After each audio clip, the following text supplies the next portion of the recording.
بسم اللہ الرحمن الرحیم۔ السلام علیکم دوستو، آج ہم آپ لوگوں کو سیدنا حضرت طفیل بن عمر الدوسی رضی اللہ تعالیٰ عنہ کا ایک خواب اور اس کی تعبیر بیان کرنے جا رہے ہیں۔ دوستو، یمامہ کی طرف روانگی کے سلسلے میں ابھی وہ راستہ ہی میں تھے کہ انہوں نے ایک خواب دیکھا اور اپنے ساتھیوں سے انہوں نے کہا، میں نے ایک خواب دیکھا ہے، میں اس کی تعبیر معلوم کرنا چاہتا ہوں۔ ساتھیوں نے دریافت کیا، آپ نے خواب میں کیا دیکھا؟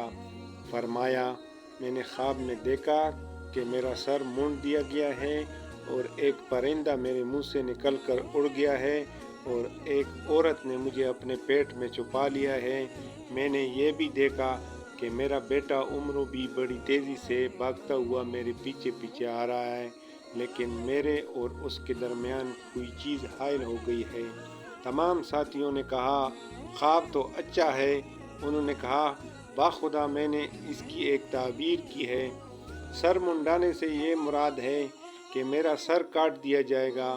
پرندہ جو میرے منہ سے نکل کر اڑ گیا، اس کے معنی یہ ہیں کہ میری روح پرواز کر جائے گی، اور وہ عورت جس نے مجھے اپنے پیٹ میں چھپا لیا ہے، زمین ہے جو کھودی جائے گی اور مجھے اس میں دفن کر دیا جائے گا۔ میری دلی تمنا ہے کہ مجھے شہادت کا رتبہ نصیب ہو۔ رہا میرے بیٹے کا تیزی سے میرے پیچھے بھاگنا، تو اس سے یہ مراد ہے کہ وہ بھی میری طرح شہادت کی تلاش میں سرگرداں رہے گا، جو میرا مقدر ہے، لیکن اسے شہادت کا یہ مقام میرے بعد اس وقت ملے گا جب اللہ تعالیٰ کو منظور ہوگا۔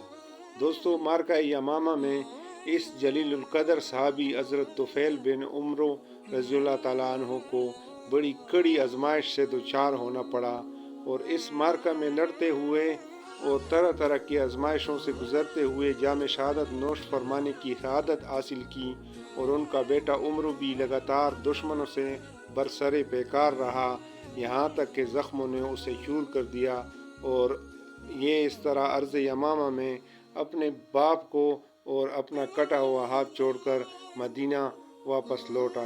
دوستو، اس طرح کی بہترین اور سبق آموز واقعات کے لیے ہمارے چینل کو ضرور سبسکرائب کریں اور لائک کریں۔ جزاک اللہ۔ اللہ حافظ۔